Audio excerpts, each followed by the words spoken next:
G'day everyone, Dikko here with another kick-ass walkthrough. This is part 4 of my ultimate character building series. Now, this one is fully loaded, alright?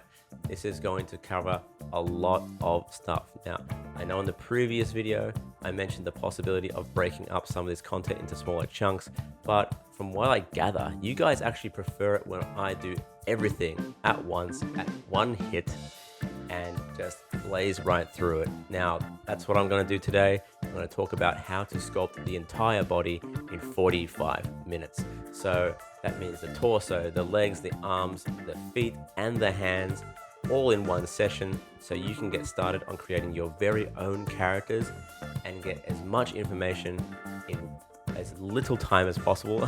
I would say 45 minutes is still not a lot of time to talk about this stuff, but I think you guys will still get a lot out of this video. Now, thank you to Skillshare for sponsoring this video.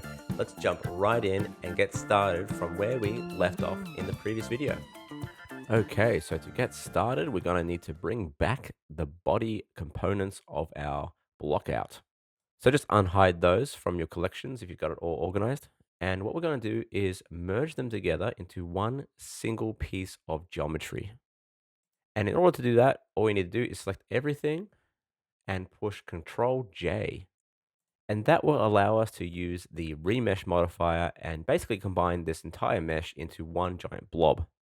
But there is one component that I do want to ignore, and that is with the hands, because I find that when I merge the hands and then try to do a remesh of the entire body, it gets a little bit finicky. So let's just focus on the overall body and ignore the hands for now, and push Ctrl J once you've got that entire selection ready to roll. Now you may remember that some of the components we've created have been done using mirror modifiers or other modifiers. So what we need to do is actually apply all of those modifiers before we merge the geometry. Otherwise, some parts might disappear as you see on the screen here. So go ahead and apply all of those. And if you want to make it a little bit easier on yourself, make sure you enable the modifier tools add-on that I mentioned in the first video. That will basically allow you to apply all modifiers on a selected group of objects at the same time, which makes this process a lot easier and a lot faster. So yeah, make sure you have that enabled, close it off, and then select everything you need and then push apply all, and then combine all your objects together with Ctrl J. And now it's all one single object, which now allows us to create a remesh modifier. And then basically we remesh it down to a resolution that is high enough to maintain the definition of the body shape, whilst also giving us enough resolution to work on the initial sculpting process. Now you may notice that if you try to sculpt now, that it's not really going to work as you may expect. The resolution hasn't been set in stone.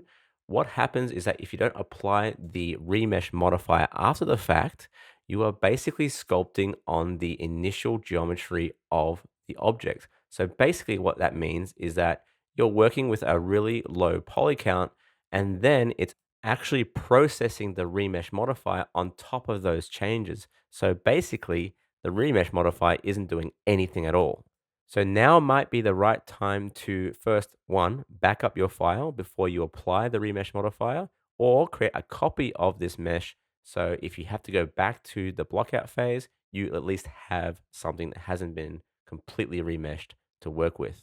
But if you are happy with the resolution that you have with the remesh modifier, apply that, and then you can begin the sculpting process. So if you're anything like me, when I first started trying to make 3D characters for the first time, you may find the urge to brush up on a few things such as sketching skills, anatomy, clothing, design, color theory, all sorts of stuff.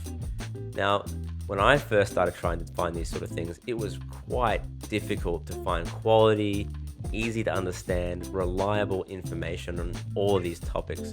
And that's why I'd like to introduce you to my sponsor for this video, and that's Skillshare. Skillshare is the largest online learning community for creatives, offering an insane range of topics including 3D modeling, illustration, graphic design, photography, animation, you name it. But did you know that Skillshare also offers career-focused classes that can turn those creative passions into something more? So whether you're learning for fun or you're wanting to turn your passion into a successful business, Skillshare has you covered. Personally, as someone who's trying to create short films and also be an online creator, I'm always on the lookout for information on improving my editing skills, particularly around color grading and editing using DaVinci Resolve, which is my main driver. And Skillshare is packed full of high quality, professionally produced classes for me to follow. At the same time, I'm using Skillshare to improve my living and working space because as a person who works from home, I want to make sure that I'm comfortable both during work and off hours. And wouldn't you bloody believe it, there's even an interior design class using Blender to design your perfect living space. And the best part, you can learn at your own pace, anytime, anywhere, whether you're at your desk or on the go. You have access to all the classes you need. Now, Skillshare is providing an amazing offer. The first 500 people to use my link in the description will receive a 1-month free trial. Now, that's pretty huge. Imagine you're commuting to work. You've got half an hour to kill each way. Why not spend that time learning something new every day for a whole month for free? So why wait? Sign up for Skillshare and get started on your learning journey today. So again, thank you Skillshare for sponsoring this video. Let's get back into the sculpting process. Now, I recommend just starting off with a general smoothing pass across the entire mesh to sort of work out all those little bumps and bruises that you get from combining geometries. And you'll be surprised at how effective this is at just getting an initial shape going on. It actually comes out to be quite natural if you're using a soft enough brush to smooth out the geometry. Some parts may get a little bit skinny, like you can see here in the arms. They look a little bit thin, so I've gone ahead and inflated them a little bit more. But overall, you get a pretty good blocking pretty quickly from that initial sculpt and that smoothing pass. Now, I'm just going to quickly make an aside here and say that if you've noticed that the UI has changed in this video from the previous video, that's because in the previous video, we were working with Blender 4.2, and now I'm working with Blender 4.3. And Blender 4.3 came out with some really cool improvements to the sculpting workflow, including all these nice new buttons at the bottom of the screen you see here. Now, I really recommend that if you haven't updated yet, go ahead and do that because it's a lot easier to understand what each tool does because of the iconography of the new tool set. There's also a few extra new tools to work with that could also be fun to try out. Okay, enough of that aside.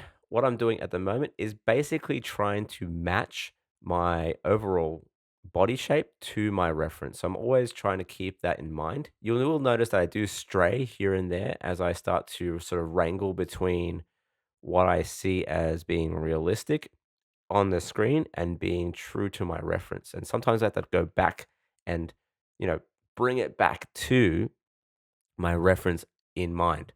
Okay. So always be sort of considering that reference in the back of your mind, even when you're not looking at it directly, because sometimes your mind plays tricks on you and you start to add or remove proportions to that character that you may think look right on the screen, but aren't right for the character, if that makes sense. So even if your character is meant to be super stylized, you do tend to sort of stray closer to realism, I find. You start to sort of think, "Oh, this doesn't really look right." Um, Try and fight that sometimes, unless you're going with ultra realism. If you're going with a stylization, you need to be sort of fighting the urge to add detail that you don't really need to add. So just keep that in mind. But for the purposes of this video, I'm probably going to be adding more detail than I should be because I just want to show what that workflow looks like. So we're adding a bit more fleshiness to certain parts of the body, a bit more definition, so particularly in the breast and the butt. But if you're going with a clothed character, you don't really need to have this going on. You just have to get the general forms looking okay to move on to the next stage. So similar to the face sculpting process, there are two ways you can go about adding more detail to a character. The first way is to do a sort of iterative remesh once you get to a certain stage of detail, and then making a new remesh with high geometry across the entire mesh, and then sculpting that detail in, and then going forward and forward and forward until you get enough detail that you're happy with. The other method is to use dynamic topology, which is what I'm using at this stage. I find that at this point, I like the flexibility of just being able to add geometry and remove geometry as I see fit when using dynamic topology. However, if you do have a computer that is a little bit older or slower, the constant remeshing might be the better option because you are not having to dynamically calculate subdivisions as you sculpt. A remesh may take a few seconds to process and then apply, but once that process is done, there's no additional calculations being done when you're sculpting because the geometry and the poly count remains the same as you sculpt. It's not adding or removing geometry. Whereas with dynamic topology, you are doing that constantly. It's just up to you when you want to do that remesh that matters. Okay, so as you can see here, I'm starting to block out the breasts and the shoulders. Now, I do that in a pretty iterative sense. I'm not trying to follow any particular reference here, apart from my own drawing. Um, but I am trying to maintain a relatively naturalistic shape. Okay. Um, of course, you can go ahead and do crazy bazongas, crazy bolt-ons if you want to, or you can go with a bit more natural, a little smaller, all that sort of stuff. It all depends on the character you're creating, or you can just have an impression of breasts. You don't need to do the full sculpt like I'm doing here if the character is going to remain clothed and you just need a base to work from to put the structure of the clothes on top of. You don't need to have the exact, you know, physicality or the anatomy in order to do that. So generally speaking, across men and women, the chest, I guess you can say, flow does go upwards and over to the shoulders and defines the shoulders as well. And you'll find that when we do retopology, that that remains to be the case in the final geometry when we create that. A lot of things people overlook as well at this stage is the volume of the rib cage.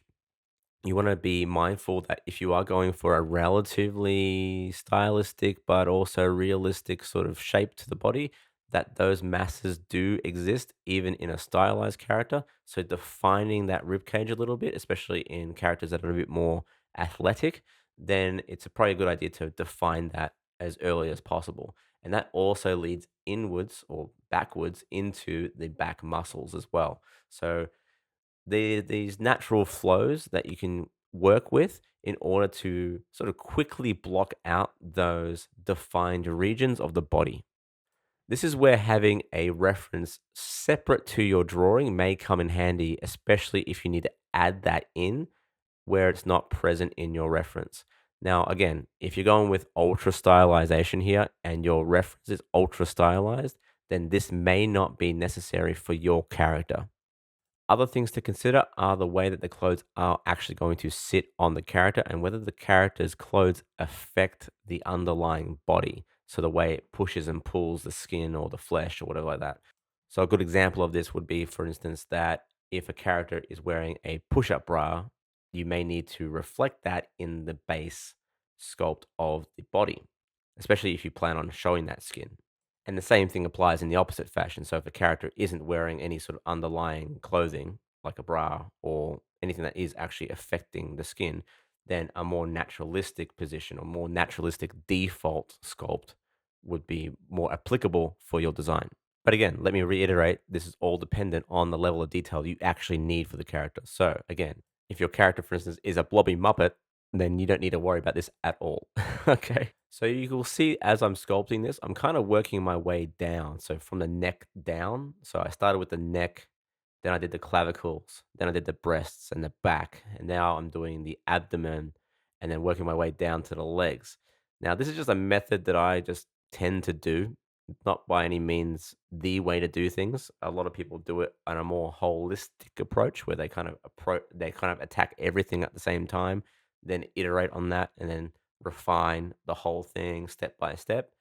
I just find this method to be quite a bit less taxing on my brain, being able to sort of segment out different regions of the body slowly, I find to be more approachable in a way. But of course, this is down to you and your personal preference and how you want to approach the character. So as I go down, I sort of refine certain areas and then I kind of be happy with that for a time being. Then I move down a bit further. And at the same time, I'm also adding more and more geometry through the dynamic topology as well. So it will affect the performance of the sculpt as I go down. So I'm also being mindful not to put too much detail into it without it being absolutely necessary. But again, I'm not going to be adding like a six pack. I'm just adding an impression of just some abdomen muscles, for instance. And again, I'm just taking a very casual approach to this as well. I'm not really following any core anatomy principles here. I'm just going with an impression of what that kind of looks like based on just experience and also just a general vibe. Now, again, if you're going down a more realistic approach, you're going to need to have some decent knowledge on the muscle groups and the anatomy of a human to be able to really emphasize those things in a realistic way without jumping down the uncanny valley. But when it comes to just again an impression of things, you can have a just a regular human character reference on hand, like a photo of a person, to get those shapes going on. You don't need to have a bodybuilder on hand reference or some sort of athletic character model ready to roll.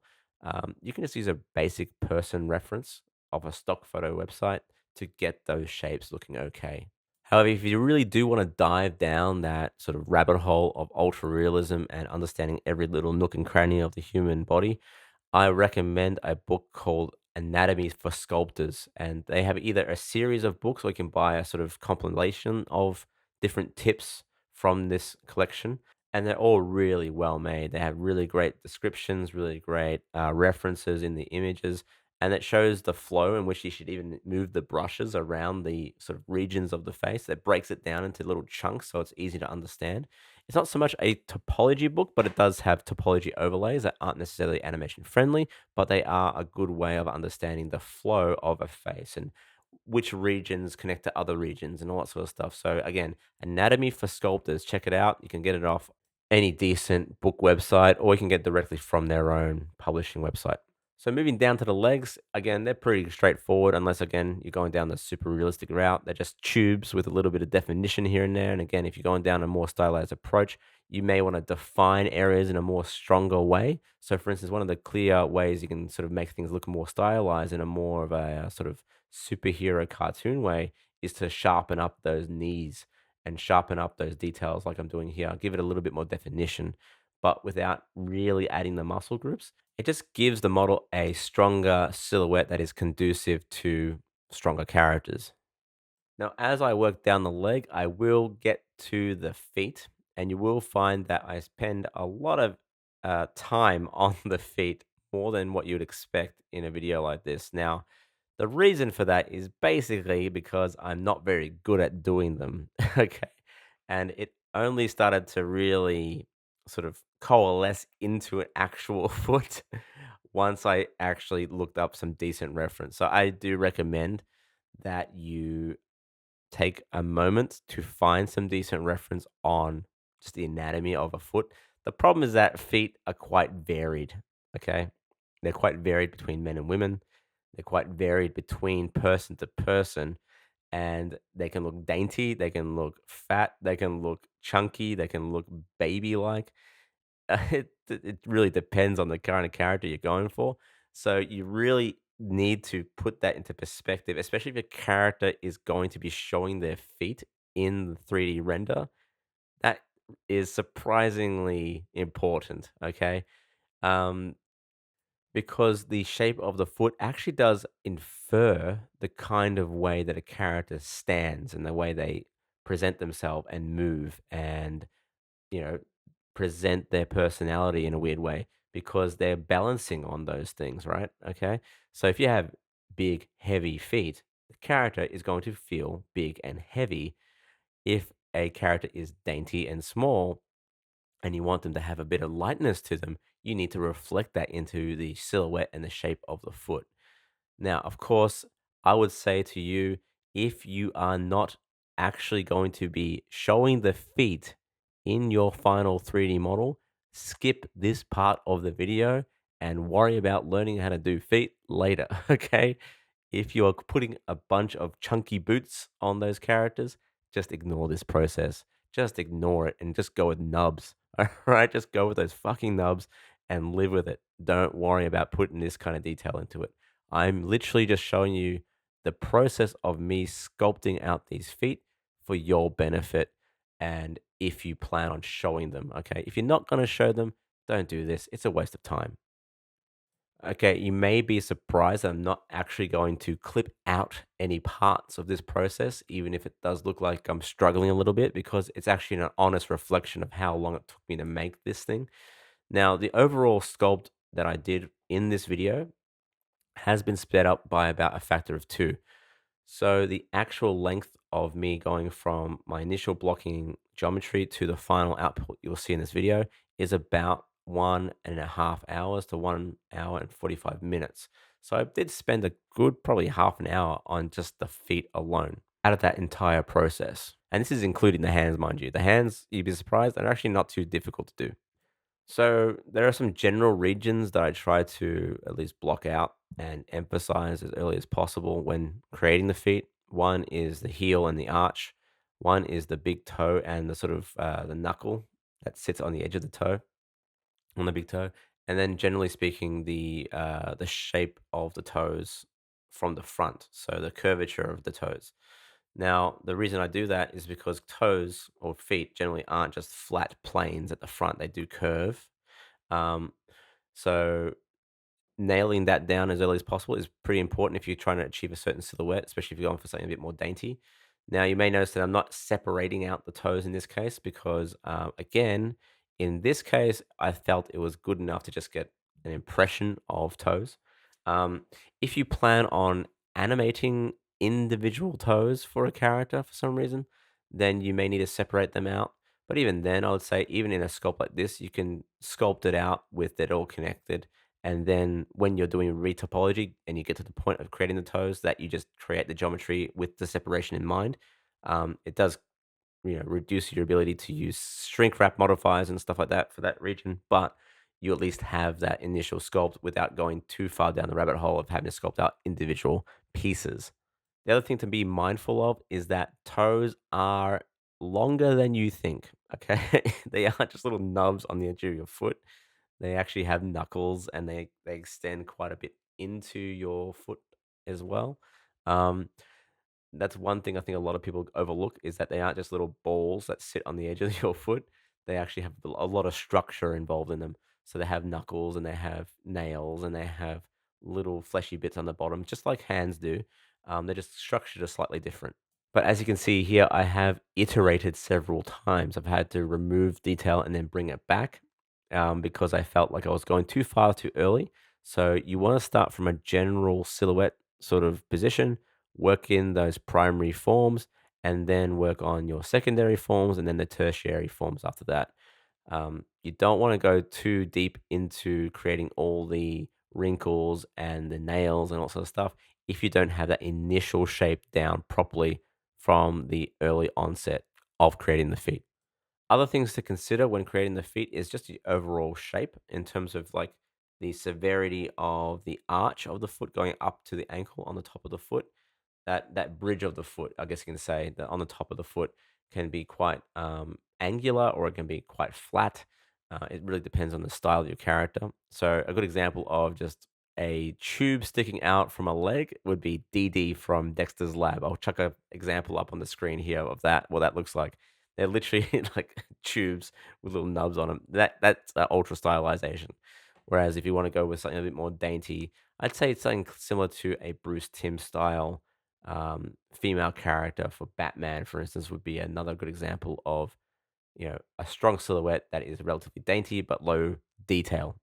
And then you can actually find examples of feet in motion picture films that look kind of Shrekky, I guess I could say. So if you actually look at the feet for Rapunzel in Tangled, there's a shot where she puts her feet in the water. They look pretty crappy, actually. And I suspect it's not because of any sort of limitations on their part. It's just that it wasn't a priority. All right. The movie's called Tangled because of the hair, not because of her feet. Okay. If there was an animated movie all about feet, I assure you it's most likely not going to be shown in a cinema. or at least not in a family friendly cinema, if you know what I mean. Anyway, let's go back to the lesson at hand. The point is having reference is really important. Knowing your character is really important, even down to the feet. Okay. But as I was talking about all that, you may have noticed that the general form is starting to look a little less crappy. And that's because I started actually using reference. Okay. Um, I started looking at, the form, making sure that the proportions were looking okay and that I wasn't going too crazy with what my brain thinks a foot looks like versus what a foot really looks like. It's still ultra stylized. It's still not perfect, but it does the job for this particular character as far as I want to take it, at least.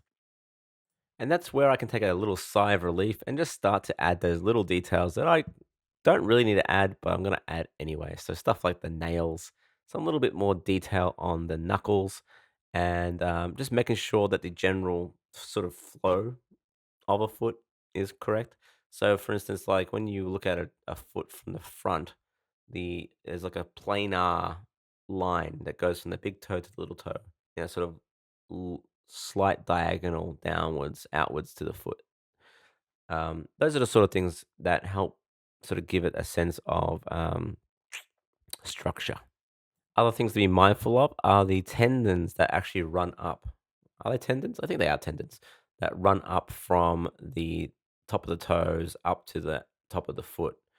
Um, when you flex those, you really see them quite strongly. And in some people, that's actually quite visible, even when they're relaxed. So if you want to go with a bit more of a lean looking character, you may want to define those a little bit stronger.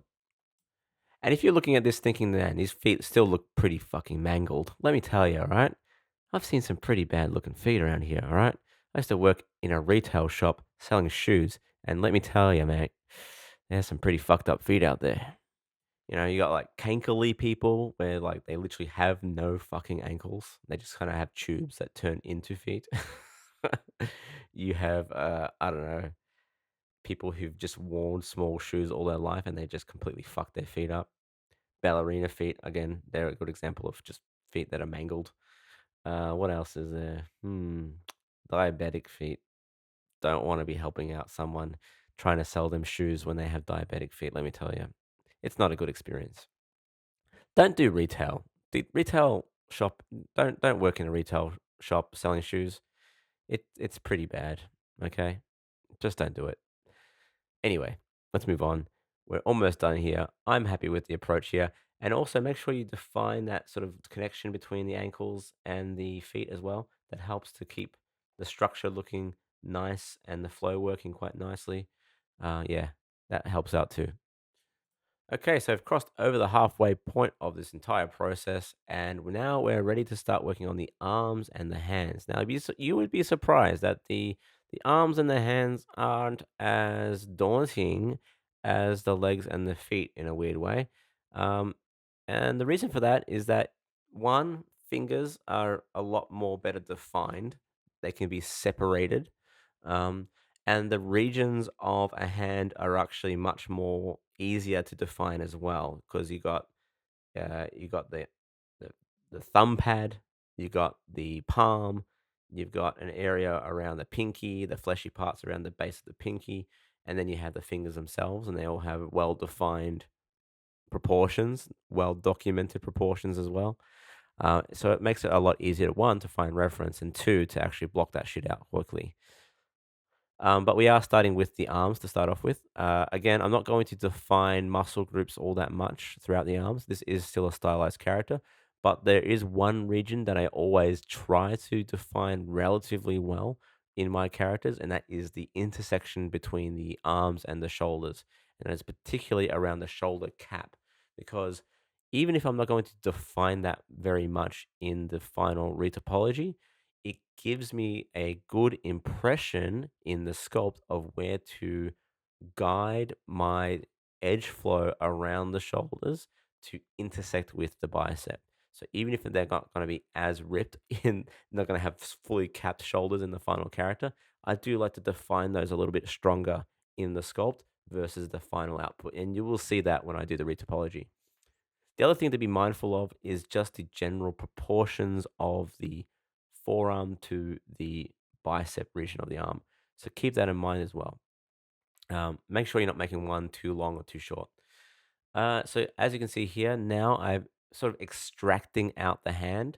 So I'm not actually going to be using the blocked out version of the hand for my character. I'm actually relying more or less on the illustrated reference here because again, if I find that if I try to just re sorry, remesh the hand, it just gets really difficult to do. And even when I'm remeshing it here at the end of this video, you will find that you really got to crank up the resolution to get that separation looking all right. So that can be quite tricky when it comes to those with slower computers. So just keep that in mind.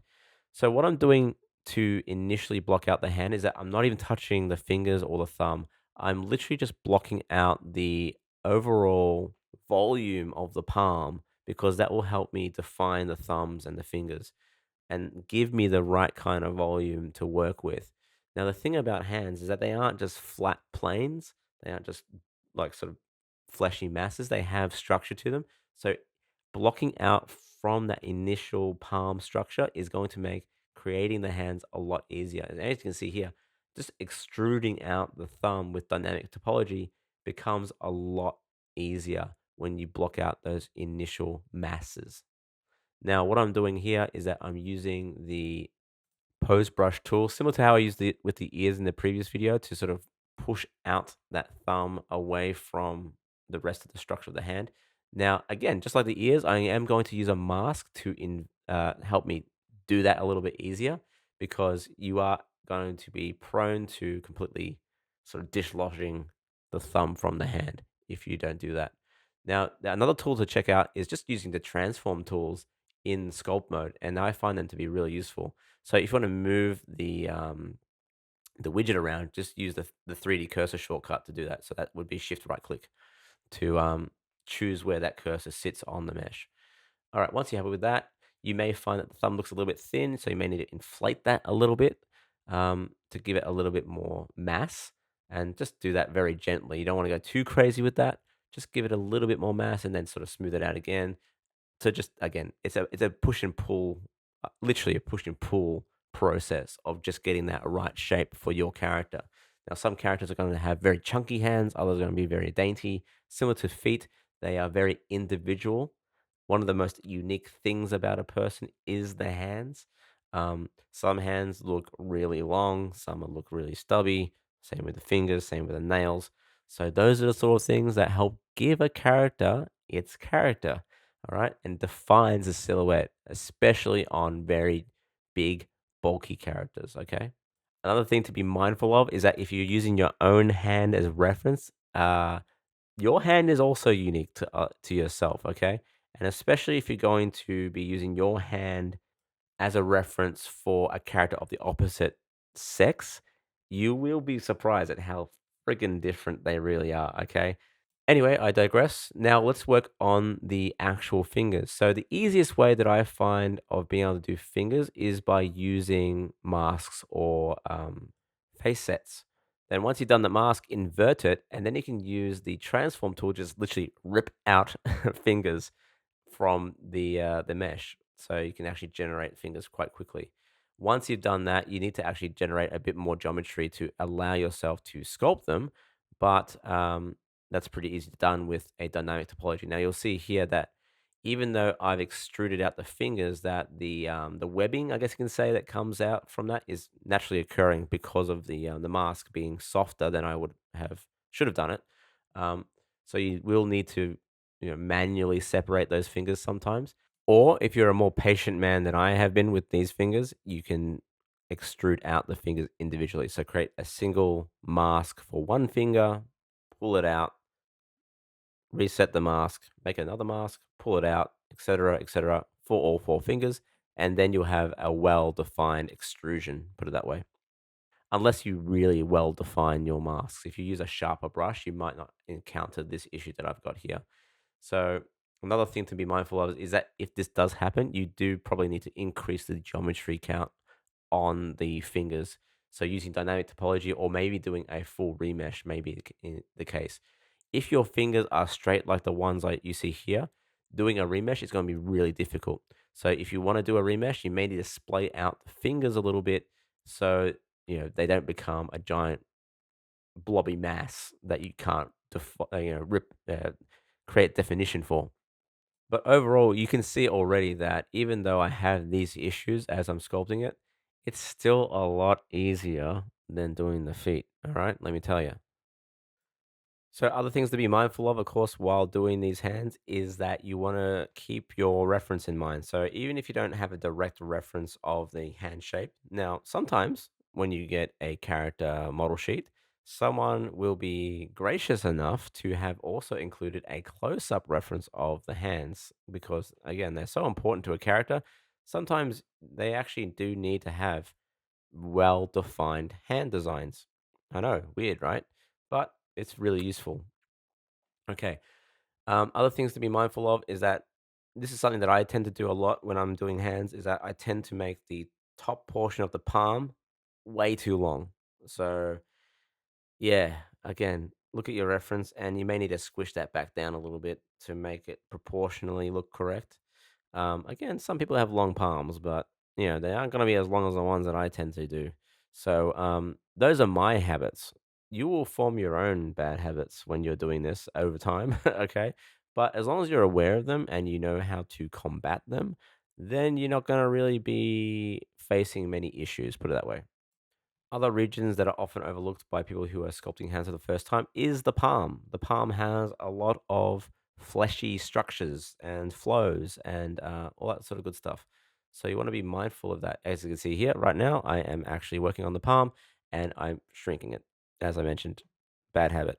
So I'll go ahead and smooth that out. And then I'm going to add the appropriate mass and the appropriate flow that will help me to create the retopology as well. So the sort of masses that you create for any part of the body really do help to define where the edge flow will go for a character retopology as well. So you want to define what you can within the sculpt as much as possible. Other areas that are often overlooked for people who are doing hands for the first time, especially if you want to go for a semi-realistic approach, is the tendons, the general sort of the things that pull your fingers back and forth when you bend them, all right? They're on the top of your hand and they can be very well defined in some people and they can be less well defined in other people. But there is always going to be an inkling of that in most hand designs. Again, unless you're going with ultra stylization. All right. So again, Wreck It Ralph style hands, not really going to have them. But something maybe like Spider Man, definitely will have it. Now, there's going to be a time when you're creating the fingers of your hands where you're trying to sculpt, but your brush just keeps knocking into other parts of the hand and other parts of the fingers, so other fingers. Even as I'm doing stuff like this, you'll see that my brush tends to sort of briskly accidentally hit another hand, or sorry, another finger. Now, this is where I would recommend you look up how to use face sets. Now, face sets are actually pretty easy to use in Blender.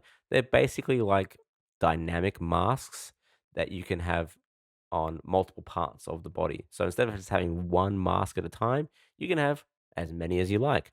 And basically, the way you create them is similar to a mask in the sense that you're basically selecting faces that can be affected by the area that your mouse is working with.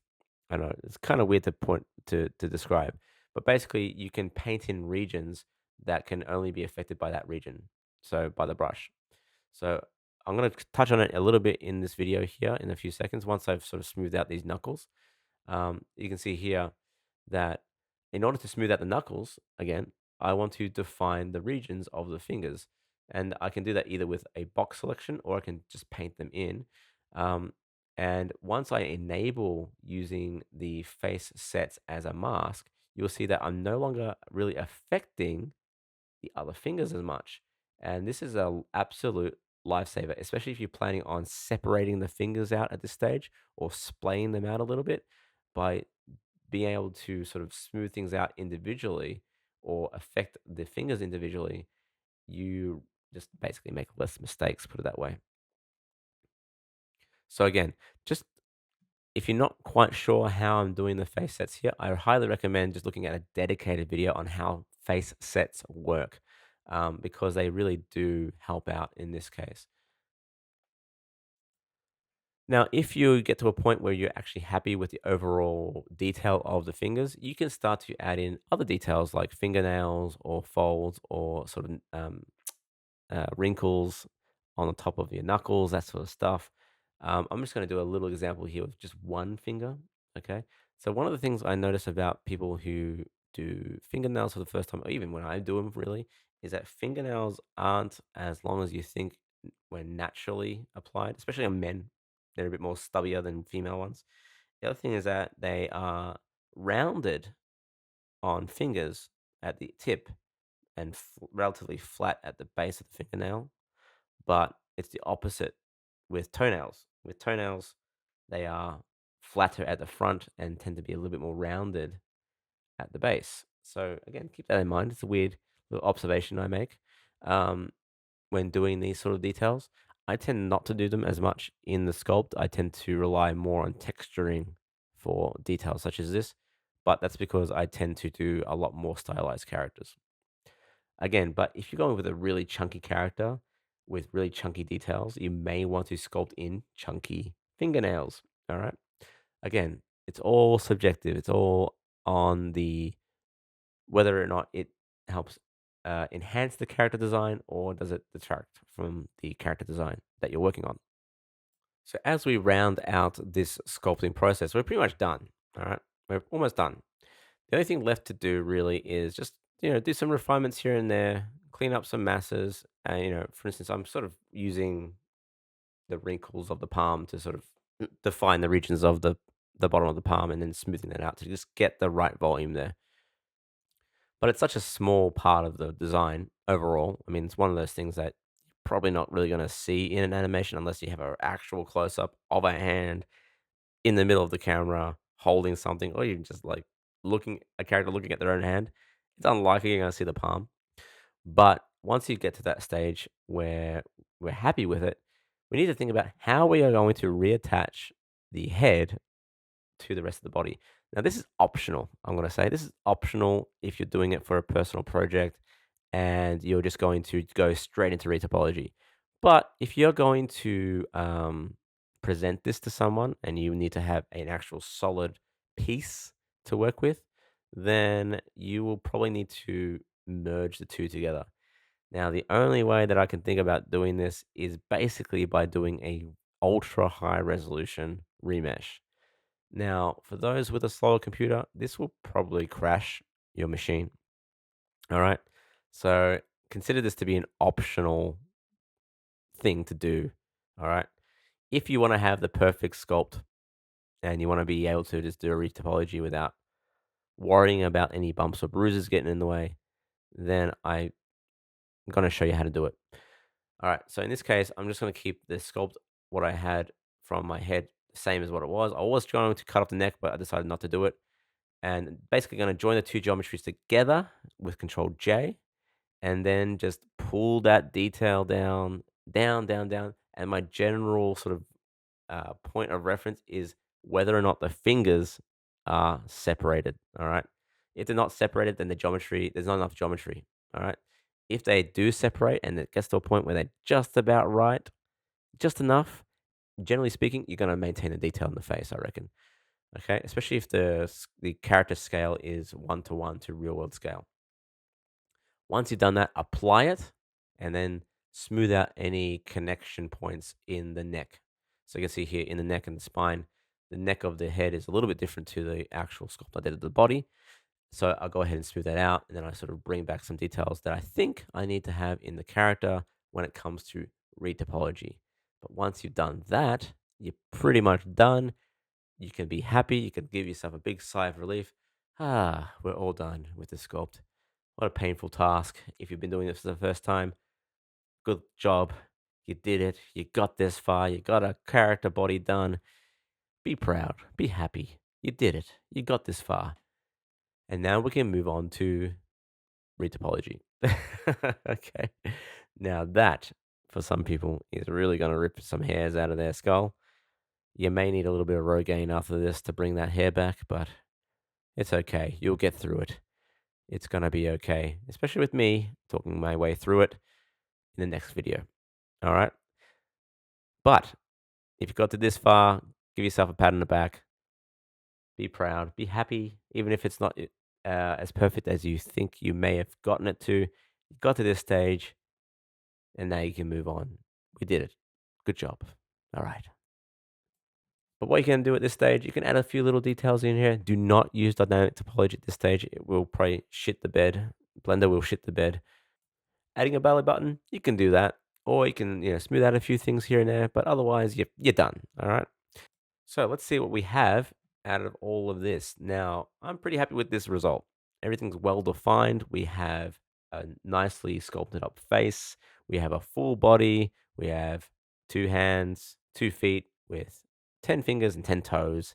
Looking really good in my opinion. Good enough at least for retopology. Now, if there are some parts that aren't perfect, that's okay. We have enough information to move on. So let's go ahead and do that in the next video and get this girl retopologized. So stick around for that. I'll see you then. Catches and have fun.